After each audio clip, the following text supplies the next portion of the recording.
Hello everyone, this is GameFrost. In today's video, we're just gonna talk. And the reason why I'm trying to say this is because of what I've done this past week.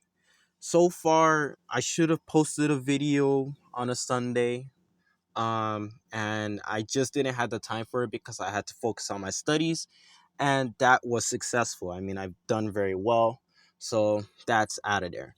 Now, the thing was that basically I lost all of my data. And you're probably wondering, wait, how did you lose all your data? Well, my NVMe drive, or the team group MP34, has fried, and here's why.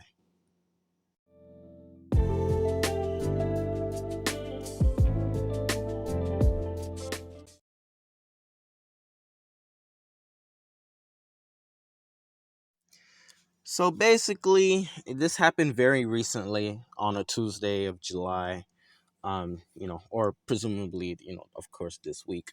Um, Basically what had happened was that I was busy trying to overclock RAM. Now, before you say that yes, it was a user error or whatever, I just wanted to tell you that usually when you overclock memory and if it gets too unstable, it's supposed to, like, how can I say this? You would probably get a higher chance of corrupting the drive, but not killing it, because when I tried to check on the drive, it wasn't there. It did not show in the BIOS.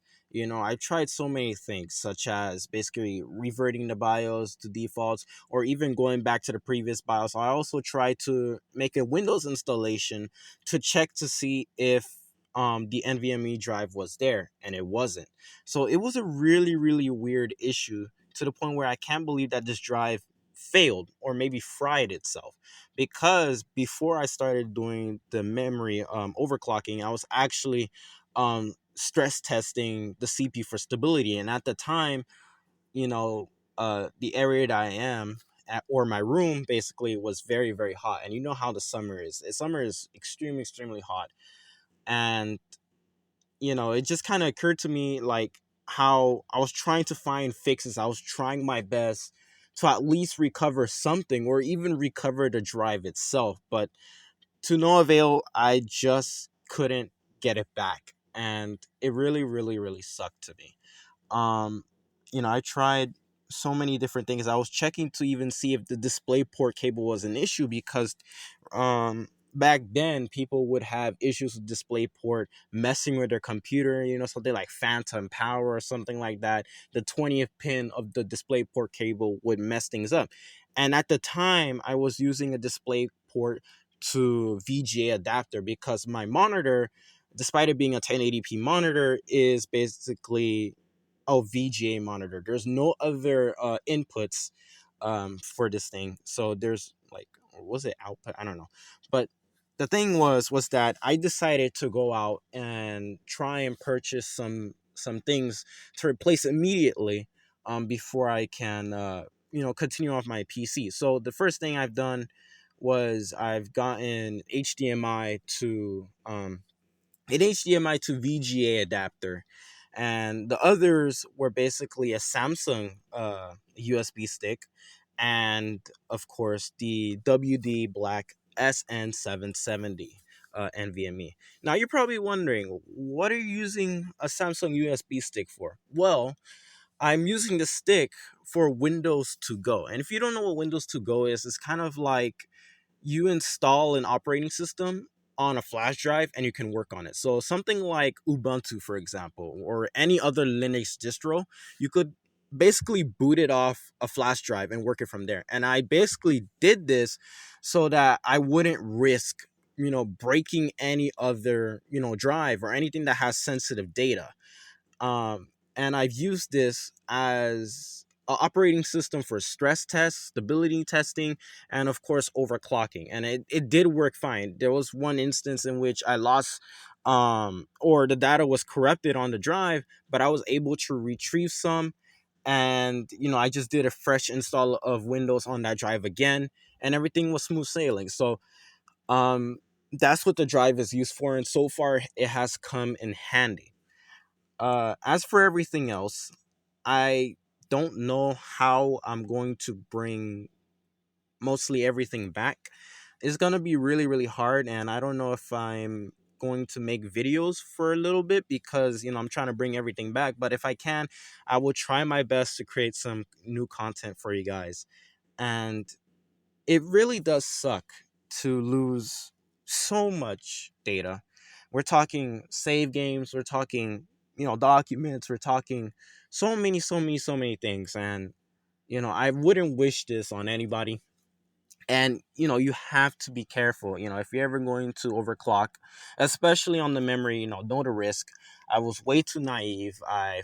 Went too close to the sun and I got fried really, really badly. So you know at the end of the day, I learned my lesson, and so far at the time of recording, I managed to overclock the memory to 4000 cl18, which is pretty cool. Oh, it's me in the future. Just wanted to tell you guys that 4000 megahertz didn't happen. It didn't really work. And I basically reverted back to 3200 megahertz, or as some people would call it, mega transfers. The thing was that I tried to go back to a 3600 megahertz stable tune, a tune that I've did a while back, a few months ago. I never had any errors, and it just decided to error out. Raptor Lake is extremely difficult to try to find proper voltages, proper clocks on.